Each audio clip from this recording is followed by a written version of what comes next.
Alors là, on est là pour 5 semaines, quoi, encore 3, dans le cadre d'aménagements urbains qui vont entraîner donc des décaissements au sol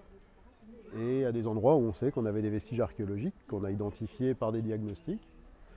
Et donc, en raison des travaux, le service régional de l'archéologie a prescrit une intervention sur une emprise qui correspond à une partie du château d'Angoulême, des comtes d'Angoulême. On rebouche, alors certaines choses vont être détruites parce que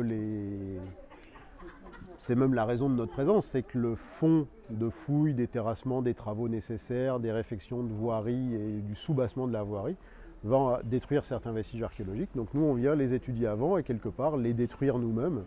en enregistrant toutes les informations possibles. Alors, on est donc sur un tronçon, je vous disais, du château des comtes d'Angoulême et plus précisément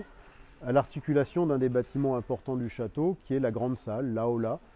qui est un bâtiment donc, qui se développait en partie sous le carrefour donc, de rue de l'Arsenal et rue Leclerc,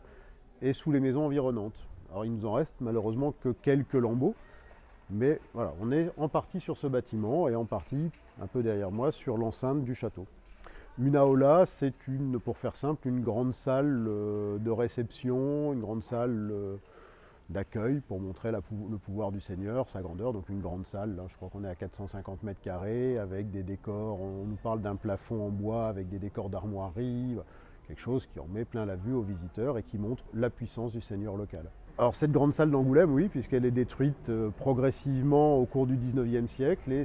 voilà, la première fois qu'on en voit des tronçons dégagés, effectivement. Et sans doute la dernière, parce que malheureusement, je pense que ce sont les derniers lambeaux